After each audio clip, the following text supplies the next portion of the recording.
Hi guys, so I'm going to read Top Notch Comics number 1.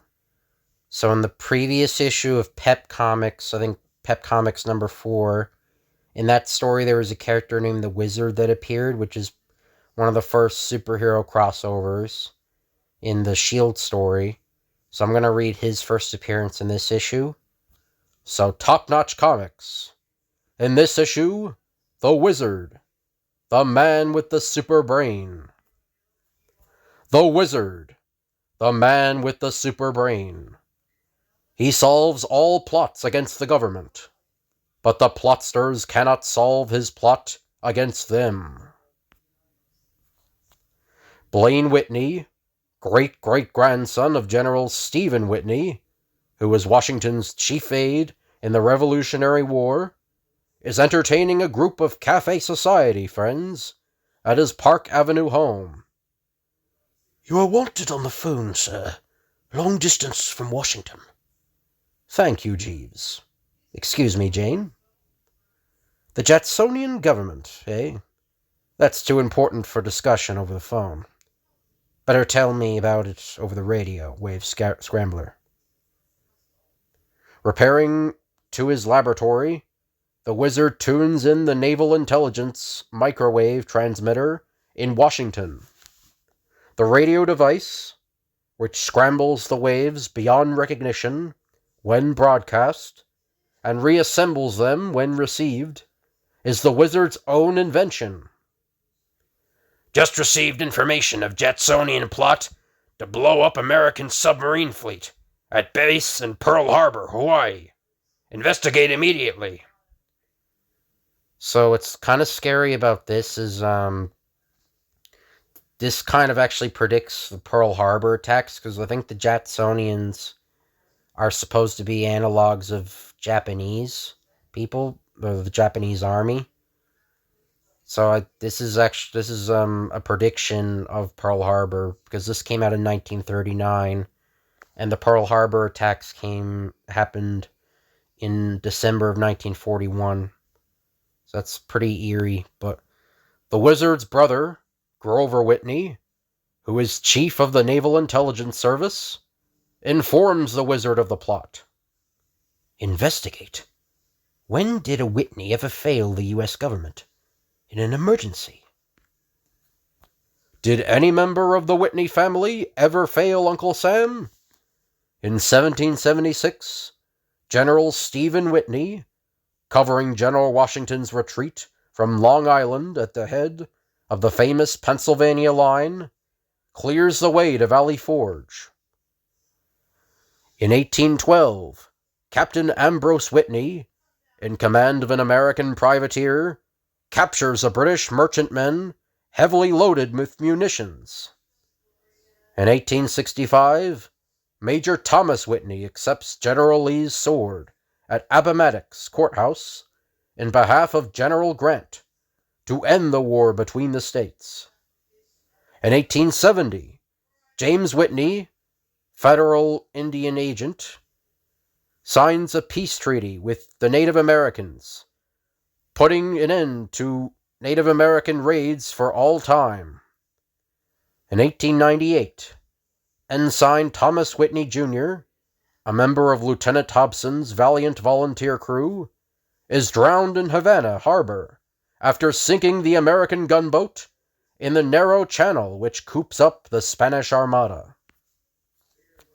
In 1918, Lieutenant John Whitney falls in France as he leads American expeditionary forces over the top to take the Hindenburg Line.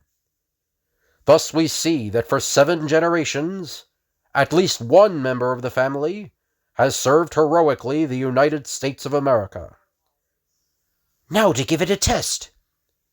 While the war is still raging in Europe, in 1918, 14-year-old Blaine Whitney begins to show signs of mental wizardry.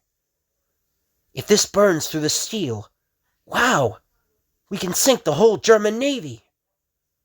That is soon to make him the greatest brain power on Earth.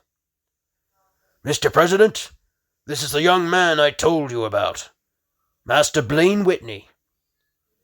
The young mental wizard is presented to President Wilson. My boy, you seem to possess unrivaled brain power. You must be careful never to use it for bad, only for good. Dedicate your life, as your ancestor dedicated theirs, to the service of your country. Remembering the advice of President Wilson, the young wizard returns home doggedly set in the resolve to give his life to his country. Meanwhile, out at sea, the Navy makes tests with the wizard's powerful chemical. Look at that steel burn! It's melting like butter. The wizard's mystery chemical burns the steel 1,000 times faster than an acetylene torch. Before the wizard's mystery chemical can be enlisted in the service of the USA, the war ends.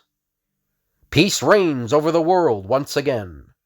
Young Blaine Whitney, the wizard, attends high school. The young wizard has finished high school and is now attending college. The instructors marvel at his brilliance. He not only excels in study, but also becomes an all-round athlete, and his skill wins many a close game for the school. He is a clean-cut young man, and is also popular with the young ladies. Working late under the midnight Mazdas, the wizard designs a supercharged motor that will do almost 500 miles per hour. I wonder, will that thing run? I don't know, but we got the order, and his rich papa is paying the bill. The wizard orders a car built to his specifications. He omits a few vital parts from the plans, and the machine is a source of merriment to the mechanics in the plant. They laughed, did they? Well, we'll see who laughs when I get this supercharger in. Now to see what she'll do. Through the night, the wizard speeds westward. Whee! 300 miles an hour. At the rate I've been driving, I must be in the vicinity of Kansas. Golly sake, what was that? Don't know, Jake, but it's going fast. With daylight, the wizard's car, painted with a chemical of his own creation, takes the color of the atmosphere and is invisible. With the passage of time, the wizard grows to maturity and is graduated from the university. He begins his new life, that of a man about town. He is known to everyone in cafe society as Blaine Whitney, a polo-playing playboy, but to his brother Grover, chief of the Naval Intelligence Service, he is known for what he is, the wizard, the greatest brain power on Earth. And now, we continue with our story. Of course I'll go, Grover. Leave right away. The wizard races to the airport. Taking off with the grace of an eagle, the wizard speeds towards San Pedro, where one of his mystery subs is anchored. 2 hours and 45 minutes after leaving New York, the wizard lands at Los Angeles. A few minutes later, the wizard is at San Pedro, entering his mystery sub, powered by a supermotor. He dives as soon as he reaches deep water. I'm out about 5 hours from San Pedro now. Must be near Pearl Harbor. Ah! A superbomb is hidden in the torpedo room of submarine S-724. I must get there at once. Anchoring his U-boat at a hidden coral island, the wizard sets the wheels of his superbrain in motion to determine the plot. Off to the submarine base. Swimming swiftly through the murky water, the wizard suddenly finds himself in a mine-catching net. When hoisted into the air, the wizard recognizes the boat as a Jacksonian craft. They're crazy if they think this net will hold me. Leaping to the deck, the wizard is met with a hail of machine gun bullets.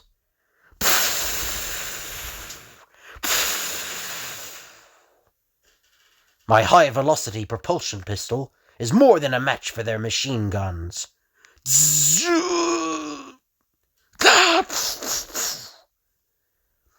I must get to the submarine base. No time to lose. This is the sub. I must hurry. Locked! And the bomb is in the next compartment. I'll melt the heavy door with my secret chemical. F-22X. Just in time. Another moment, and the fleet would have blown to bits. Grover Whitney, Naval Intelligence Subfleet is saved. Jacksonian battleship is at latitude 20, longitude 158. Proceed at once. Get 'em up, you Jacksonians! The game is over! And it says our country, right or wrong, our country, the wizard.